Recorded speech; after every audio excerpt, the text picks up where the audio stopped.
इस वक्त हमारे साथ जुड़ रहे हैं जाने माने कार्टूनिस्ट सुधीर तेलंग साहब। सुधीर सर, बाला साहब के कार्टूनों को कहा जा सकता है, बाला एज ए कार्टूनिस्ट अगर हम बाला साहब की बात करें, जो उन्होंने आज से करीब 45-50 साल पहले जब उन्होंने अपना करियर शुरू किया 60s के दौर में, तो एक तरफ आर.के. लक्ष्मण, एक तरफ बाला साहब ठाकरे, और दोनों में से कोई किसी से कम नहीं था। दोनों सबसे बेहतरीन कार्टूनिस्ट के तौर पर मेरे ख्याल से हमेशा याद किए जाएंगे हिंदुस्तान के। जी देखिए, मैं एक बात तो ये कहना चाहूंगा कि शायद दुनिया में कोई ऐसा पॉलिटिकल कार्टूनिस्ट नहीं है जिसने ड्राइंग बोर्ड के दोनों तरफ से दुनिया को देखा हो।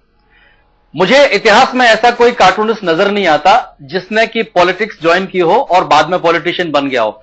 बाला साहब ठाकरे जब ड्राइंग बोर्ड के इस तरफ बैठते थे तो उन्होंने 20 पॉलिटिशियंस के कार्टून्स बनाए, और जब वो उस तरफ चले गए तो फिर कार्टूनिस्ट का खुद निशाना बन गए। और खुद मैंने उनके 50 कार्टून्स बनाए होंगे पिछले 30 वर्ष में, जब से मैं प्रोफेशनल कार्टूनिस्ट रहा हूं। लेकिन एक बात मैं कहना चाहूंगा कि फ्री प्रेस जर्नल में जब दलाल स्ट्रीट में जो उनका ऑफिस है, वहां पर बाला साहब ठाकरे और आर.के. लक्ष्मण दोनों अगल बगल में 2 टेबल्स पे बैठा करते थे और वो कार्टून्स बनाते थे फ्री प्रेस जर्नल के लिए। और सबको मालूम है कि आर.के. लक्ष्मण, इतिहास बन चुका है कि आर.के. लक्ष्मण आगे जाके कार्टूनिंग के लेजेंड बने, और बाला साहब ठाकरे अगर पॉलिटिक्स में नहीं जाते तो मुझे कोई इस बात में मतलब जरा भी संशय नहीं है कि वो भी एक महान कार्टूनिस्ट बनते। लेकिन मैं ये कहूंगा कि उन्होंने जितने वर्षों तक कार्टूनिंग में काम किया है, उनको मैं आर.के. लक्ष्मण के समकक्ष मान सकता हूं। देखिए, एक बड़ी इंटरेस्टिंग बात है कि बाला साहब ठाकरे एक तरफ तो कहते हैं कि हिटलर को एडमायर करते थे।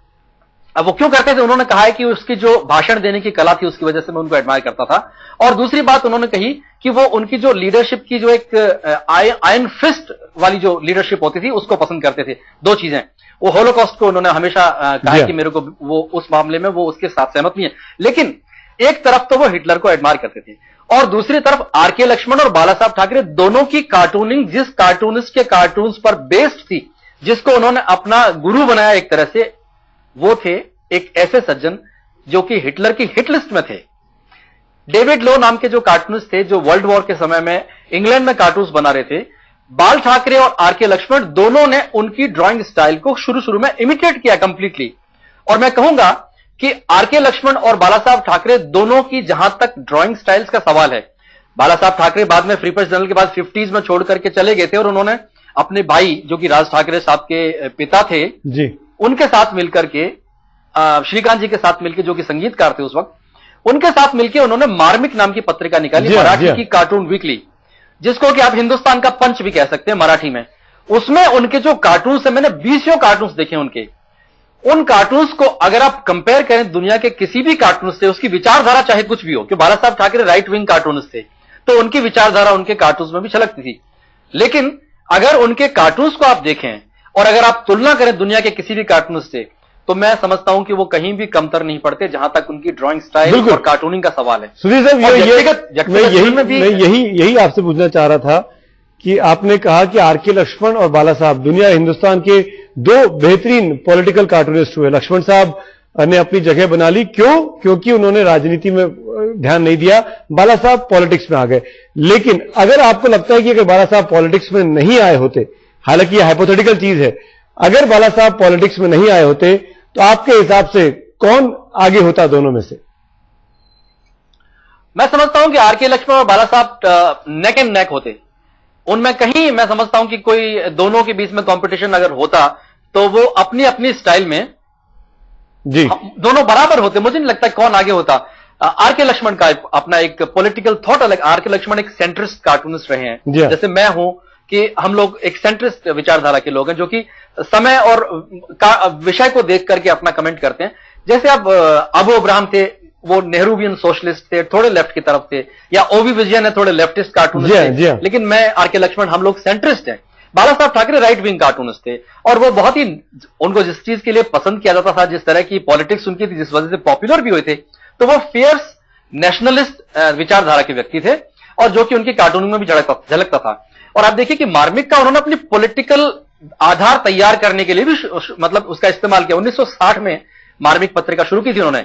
और आपको मैं एक चीज और बता दूं, आज एक बहुत ही इंटरेस्टिंग चीज आपको दिखाना चाहता हूं मैं, कि 85 के बाद में बाला साहब ठाकरे ने कोई कार्टून नहीं बनाया। जी हाँ। मैंने जब सन 2000 में उनको इंटरव्यू किया, उनके घर मातोश्री में, मैं उस वक्त हिंदुस्तान टाइम्स में काम करता था, और मैंने उनका काफी लंबा इंटरव्यू किया, तो मैंने उनके दो पहलू देखे। एक तो उनके अंदर जो बाल सुलभ उनका जो एक व्यक्तित्व था, जिसमें एक तरफ तो उनको लोग डरते थे उनके व्यक्तित्व से कि एक उंगली उठा दें तो पूरी बंबई सहम जाती थी, और दूसरी तरफ मैंने देखा कि एक बहुत ही इनोसेंट सा व्यक्ति जो मन में आता है कुछ भी इनोसेंटली बोल सकता है। लेकिन उन्होंने उद्धव ठाकरे साहब से कहा कि जाओ जरा ऊपर जाकर के सुधीर तेलंग साहब आए, इनको मेरे पुराने कार्टून का वो गट्ठर पड़ा वो लेके आओ। फिर उन्होंने बैठ गए मुझे एक एक कार्टून एक्सप्लेन किया, देखो ये मैंने तब बनाया था तब, जैसे एक बच्चा अपने घर में कोई आता है तो उसको अपने टॉयज दिखाता है ना, उस तरह से। मैंने उनसे रिक्वेस्ट की, बाला साहब आपने कार्टून बनाने बंद कर दिए हैं, आप प्लीज मेरे लिए एक कार्टून आज ड्रॉ करके दिखाइए। उन्होंने कहा कि मैंने कार्टून बनाने बंद कर दिया, मैंने ब्रश को हाथ नहीं लगाया 1985 के बाद से। लेकिन मैं थोड़ी देर में चुप हो गया, फिर उनको पता नहीं क्या एक उनके दिमाग बात आई, उन्होंने कहा लाओ कागज लाओ, पेन लाओ, मैं अभी तुम्हारे लिए कुछ ड्रॉ करता हूं। उनकी फेवरेट पॉलिटिशियन थी इंदिरा गांधी, और उन्होंने मेरे लिए सन 2000 में इंदिरा गांधी का कार्टून बनाया, जो मैं पहली बार किसी को दिखा रहा हूं।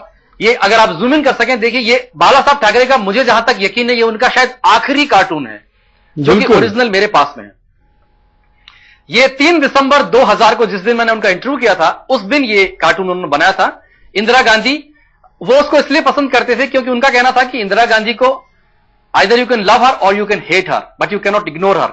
और लगभग सेम बात बाला साहब ठाकरे के साथ पर भी लागू होती थी, you could either love him और hate him but you could not ignore him. बिल्कुल यही बात अब आज की तारीख में सुधीर साहब, हमने कई लोगों से बात की, यही बात जो बात आप इंदिरा गांधी के लिए कहते थे बाला साहब ठाकरे, आज लोग बाला साहब ठाकरे के लिए कह रहे हैं you can love him, you can hate him, but you can't ignore him.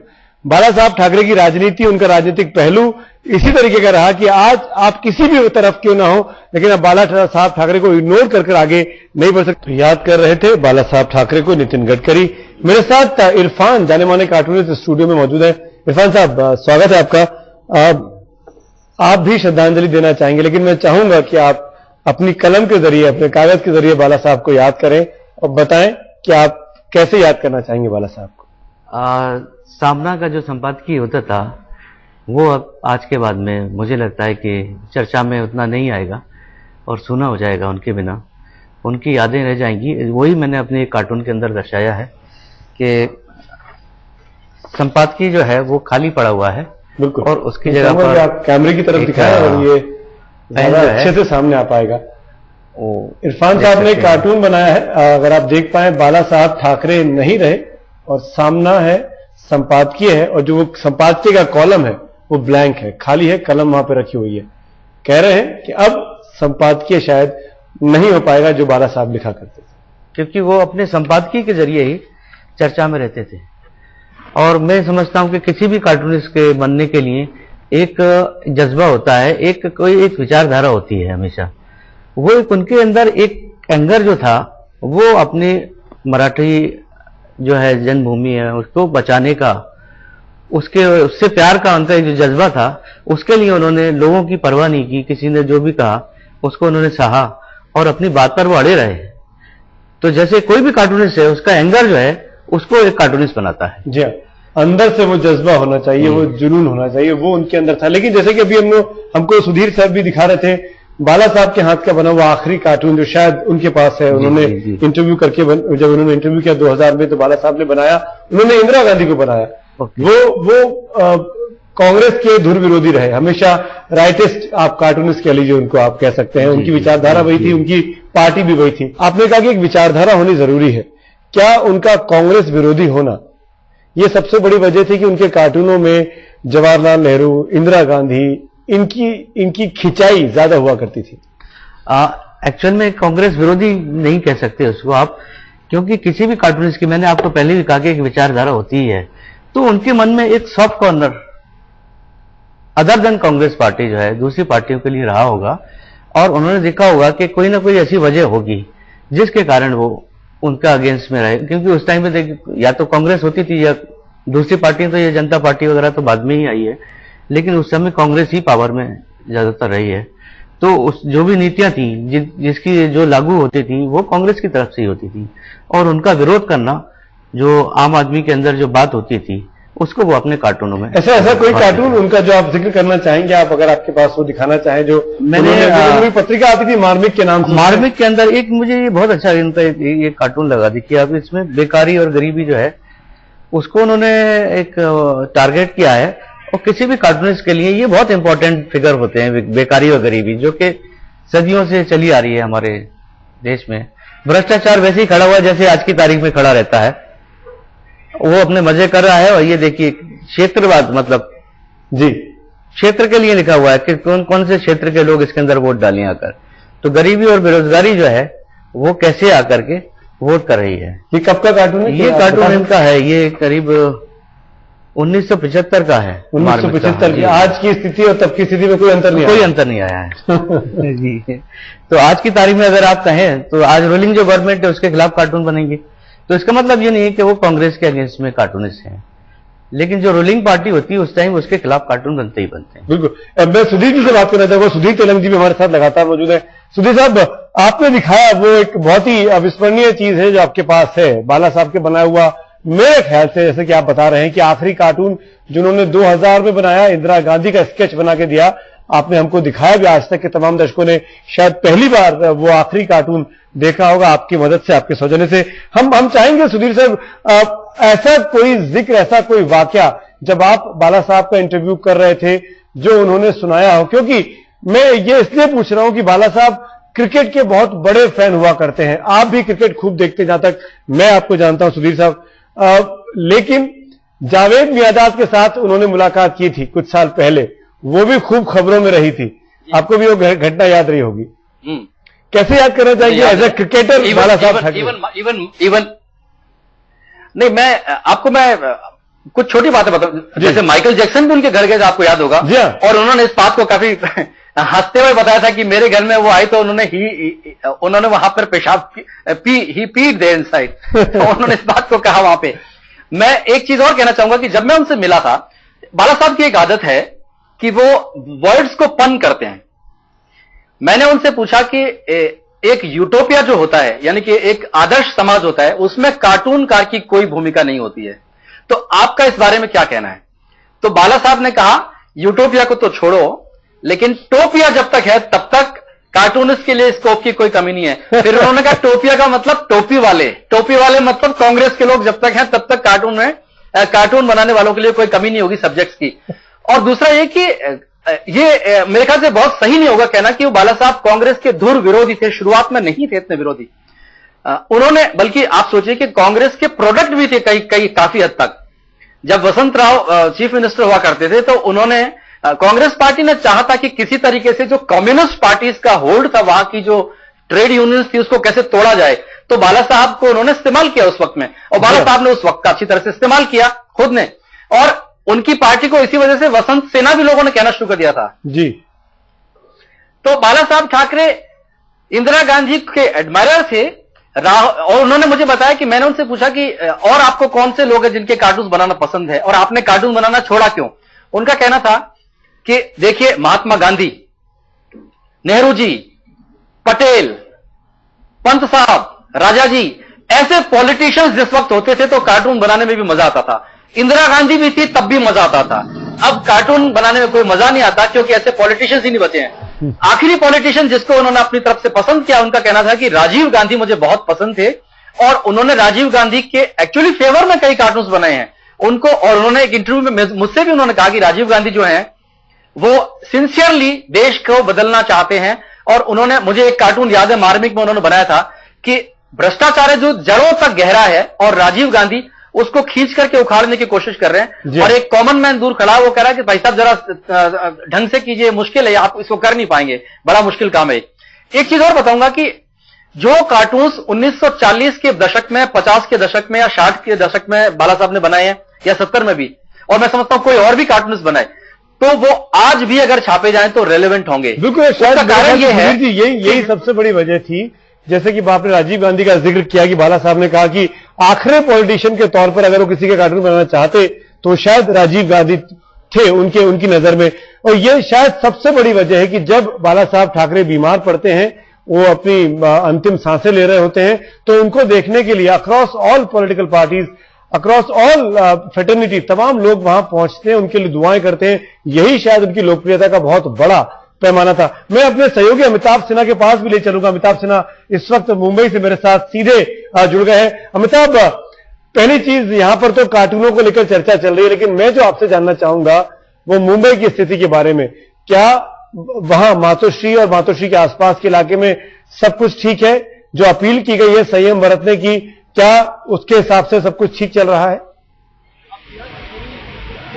देखिए, शनिवार का दिन है, कार्यालय वगैरह बंद होने लगे थे और यहाँ पर बार बार ठाकरे परिवार समेत अपील कर रहा है शिव सैनिकों से कि वो अपनी भावनाओं को काबू में रखें, शांत रहें, ये बार बार। लेकिन प्रशासन और पुलिस और राज्य सरकार ने कोई कसर में कमी नहीं रखी है। स्टेट रिजर्व पुलिस हो, चाहे रैपिड एक्शन फोर्स हो, चाहे पुलिस की बटालियन हो, तमाम यहाँ पर तैनात की गई हैं। और जहां तक क्रिमेशन का सवाल है सुमित, कल सुबह 7 बजे मातोश्री से काफिला निकलेगा, यात्रा निकलेगी जो कि दादर तक जाएगी, शिवाजी पार्क तक जाएगी और शाम में वहां पर दाह संस्कार और अंत्येष्टि की जाएगी उनकी। तो जाहिर है एक कोशिश यहाँ पर की जा रही है ठाकरे परिवार की तरफ से अपील जारी करके कि अमिताभ, माफी चाहता, अमिताभ हमारे साथ लगातार मुंबई से जुड़े हुए। अमिताभ, मैं आपसे जानना चाहूंगा, इस वक्त मुंबई में क्या चल रहा है? क्या बाला साहब के अंतिम संस्कार को लेकर तैयारियां शुरू हो गई है? शिवाजी पार्क में क्या उनके अंतिम जो शरीर को रखा जाना है अंतिम दर्शनों के लिए, उसको लेकर तैयारियां शुरू कर दी गई हैं? बिल्कुल सुमित, यहाँ मातोश्री के बाहर भी समर्थक जुटने शुरू हो गए और यहाँ पर पर्याप्त मात्रा में रैपिड एक्शन फोर्स हो, चाहे मुंबई पुलिस के जवान हो, यहाँ पर पूरी तरह से तैनात हैं। पुलिस के आला अधिकारी यहाँ पर मौजूद हैं। बीजेपी हो, जो गोपीनाथ मुंडे हो, चाहे शिवसेना के बड़े बड़े आला नेता, सब यहाँ पर जुटने शुरू हो गए हैं। लेकिन मातोश्री के बाहर सड़क पर समर्थकों की भारी भीड़ जमा है। और जहां तक यात्रा का सवाल है, कल सुबह 7 बजे यात्रा निकलेगी मातोश्री से और वो दादर पहुंचेगी और इस यात्रा के बाद वहां शिवाजी पार्क में अंतिम दर्शन के लिए रखा जाएगा पार्थिव शरीर बाला साहेब ठाकरे का। उसके बाद शाम को 5 बजे के बाद 6 बजे का तकरीबन 6 बजे अंतिम संस्कार किया जाएगा सुमित। लेकिन पुलिस प्रशासन अपनी तरफ से कोई कसर नहीं छोड़ रही है। एक चीज तो और पुलिस प्रशासन बार बार अपील कर रहा है कि शांति बनाए रखे, शिव सैनिक शांति बनाए रखे और यही अपील ठाकरे परिवार ने भी की है। बिल्कुल, मतलब हमने सुनी वो अपील, संजय राउत का बयान भी सुना, उद्धव ठाकरे की तरफ से भी जो बयान आया वो भी सुना। हम ये भी जानना चाहेंगे अमिताभ आपसे, अब आगे क्या? क्योंकि शिवसेना की राजनीति पूरी तरीके से बाला साहब ठाकरे के आसपास मंडराती थी, घूमती थी। अब बाला साहब नहीं है। राज ठाकरे जो कि राजनीतिक उत्तराधिकारी के तौर पर देखे जाते थे, वो बाला साहब के साथ नहीं है। वो शिवसेना से अलग होकर अपना एक वजूद स्थापित कर चुके हैं। ऐसे में उद्धव ठाकरे और राज, क्या आपको लगता है कि आने वाले दिनों में एक होकर काम कर सकते हैं? देखिए, संकेत तो यह बाला साहब ठाकरे के बारे में यही मशहूर है कि यारों के यार थे। अगर किसी के सर पर हाथ रख दिया तो साथ उसका हमेशा निभाते थे। और यही कारण है कि जब राज ठाकरे से मनमुटाव हुआ, अलग हुए राज ठाकरे। लेकिन पिछले 6-7 महीनों से, साल भर से अगर आपने देखा होगा सुमित, राजनीतिक घटनाक्रम को देखा होगा तो लगातार राज ठाकरे का घर आना जाना बढ़ गया था। तो आगे क्या होगा यह भी कहा नहीं जा सकता। लेकिन एक चीज है कि बाला साहब ठाकरे ने जाते जाते भी एक पैचअप करवाने की जरूर एक कोशिश की थी। बिल्कुल, पैचअप कराने की कोशिश की थी और शायद यही, जैसा कि राहुल बजाज ने कुछ देर पहले कहा, अगर दोनों भाई मिलकर एक होते हैं, चाहे किसी भी सूरत में हो, कैसी भी परिस्थितियां बने, लेकिन अगर दोनों एक होते हैं तो शायद बाला साहब ठाकरे की लेगेसी को ये अच्छी और सबसे बढ़िया श्रद्धांजलि होगी। इरफान मेरे साथ स्टूडियो में लगातार मौजूद है, जाने माने कार्टूनिस्ट। तब से हम अमिताभ से बात कर रहे हैं, इरफान अपना कार्टून बनाने में लगे हुए। मैं इरफान से पूछना चाहूंगा, क्या बना रहे हैं, कैसे बाला साहब को क्या कहना चाहते हैं आप? देखिए, किसी भी कार्टूनिस्ट के लिए कैरिकेचर जब किसी का बनाता है तो अगर उसकी साथ में कुछ और प्रॉपर्टी मिलती है, मतलब उनका यूज करने की कोई चीजें होती हैं, जैसे आपने सामना का बनाया तो वो खाली है, खाली बना दिया। लेकिन किसी पर्सनैलिटी से रिलेटेड कुछ चीजें होती हैं, वो अगर उनको मिल जाए कार्टूनिस्ट को तो बहुत आसान हो जाता है उसे बनाना। जैसे प्रणब मुखर्जी का सिगार बनाया करते थे, तो बहुत दिन तक आधा सिगार बना दीजिए तो आपको आधा बन जाता था प्रणब मुखर्जी का कैरिकेचर। उसके बाद में आप अगर उसे हटा देंगे तो अर्जुन सिंह लगने लगते थे, कभी कुछ लगने लगते थे, सिगार लगा दिया तो लगते थे। इसी तरह से बाल ठाकरे साहब का ये था कि वो हमेशा सिगार से अपने पहचानेगा और रुद्राक्ष की माला के साथ में, जैसे गांधी जी है लाठी के साथ में पहचाने जाएंगे, उसी तरह से वो सिगार जो है मैं जब भी बनाता था तो उनका कैरिकेचर के साथ में सिगार जरूर। बाला साहब की ऐसी कौन सी प्रॉपर्टी है? वो सिगार की ही, सिगार उनका, और उनके साथ में ये हाथों के अंदर और इसमें रुद्राक्ष गले के अंदर, और उनका जो चश्मा होता था वो फोटोक्रोमेटिक ग्लासेस का होता था और वो गॉगल मतलब सन ग्लासेस लगाते थे पावर वाले। तो वो बहुत एक इम्प्रेसिव सी चीज थी उनकी पर्सनैलिटी के अंदर देखने वाली। और उनके बाल जो होते थे वो ऐसा लगता था जैसे बालों से ही आग निकल रही है पूरी, बाल अपने आप में आग की तरह से होते थे उनके। तो उनकी पूरी पर्सनैलिटी इतनी डैशिंग थी कि बस वो बनाने को एकदम मन करता। और उनकी वो कुर्सी, वो सिंहासन जिस पर बैठते थे, वही मैंने उसके बनाया यहाँ पर जिक्र किया आपके कहने से पहले। और वो पैर रखते थे उसके ऊपर आके, वो एक शाही अंदाज, जो उनका राजशाही अंदाज था, जो लोगों को अपने हुक्म दिया करते थे वहां बैठ करके, वो जरूरी था उनकी पर्सनैलिटी में।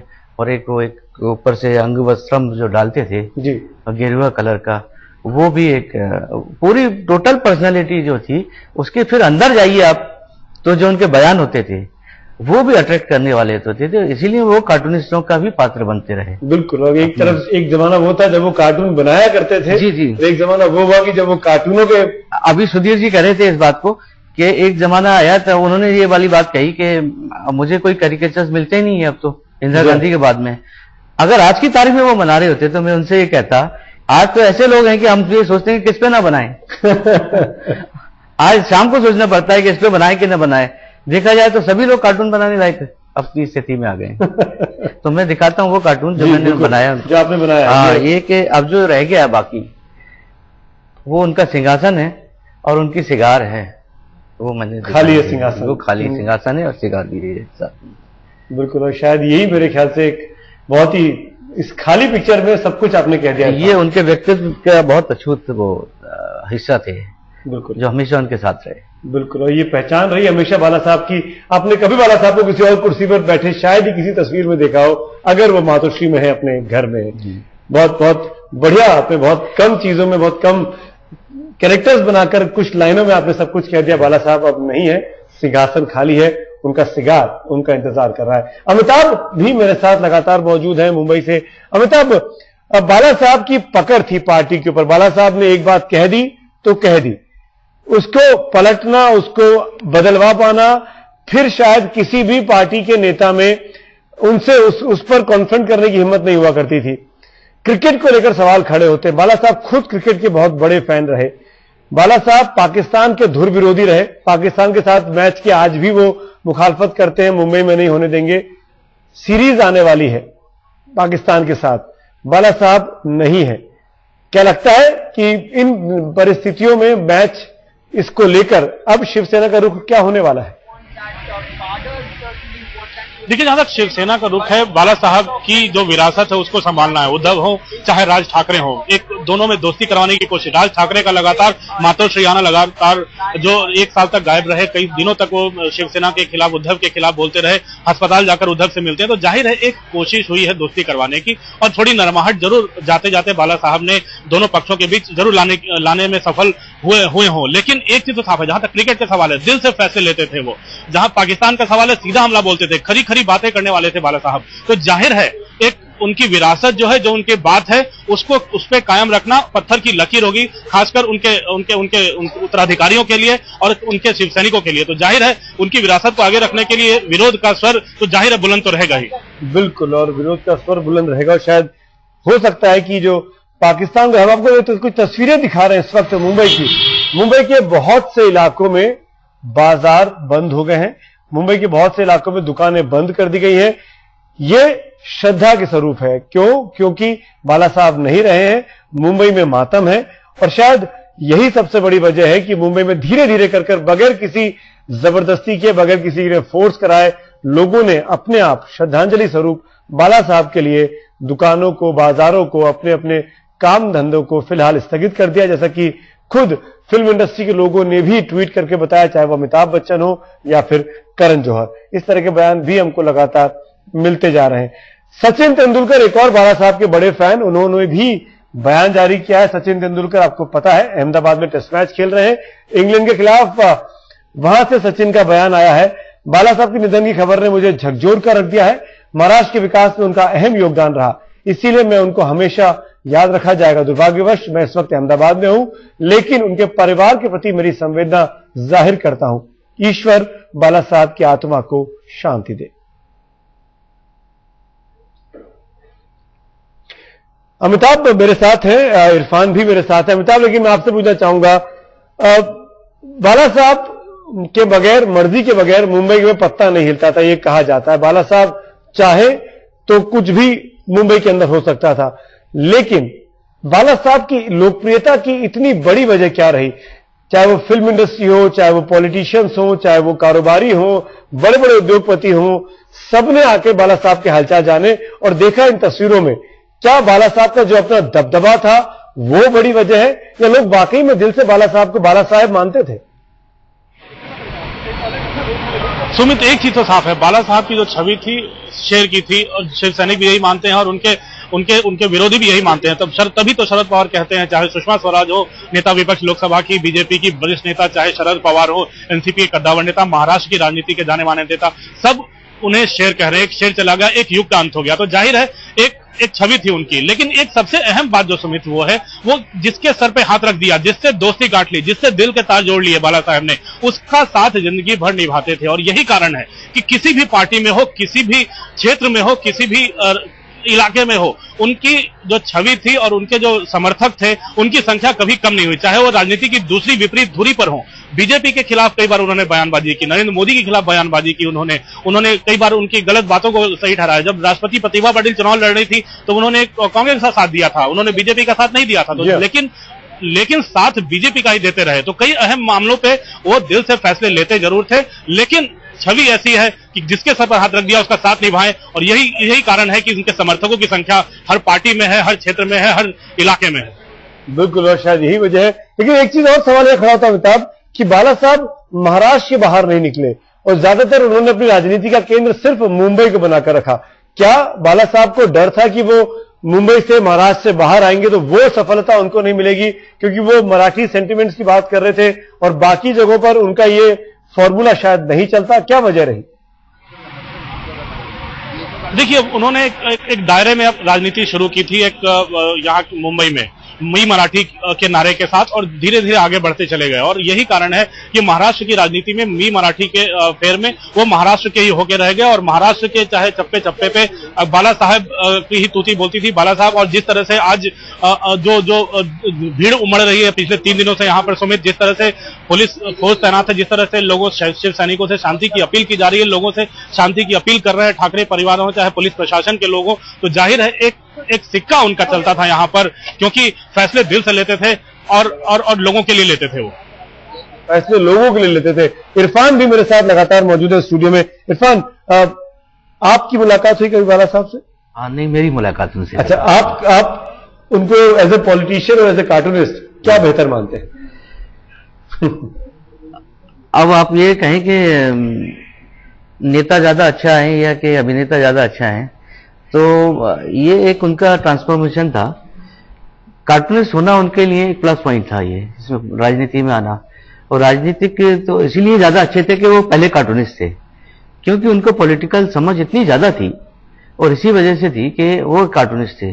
कार्टूनिस्ट इतनी स्टडी करता है तो उनको क्या पता था कि दूसरे जो उनके प्रतिद्वंदी वगैरह हैं उनको पहले से उन्होंने अपना टारगेट बना के और उनको स्टडी कर लिया था। तो एक पॉलिटिशियन तो वो बहुत ही अच्छे थे, और कार्टूनिस्ट का उनका जो कार्यकाल था वो बहुत लंबा नहीं रहा, लेकिन पॉलिटिकल में तो उन्होंने अपना झंडे गाड़ी दिए थे। चलिए इरफान, आप जुड़े हमारे साथ, आपका शुक्रिया। आपने जो बेहतरीन कार्टून बनाया बैठे बैठे लाइव, वो भी बहुत अच्छे रहे। बहुत बहुत शुक्रिया इरफान आपके इस बातचीत के लिए।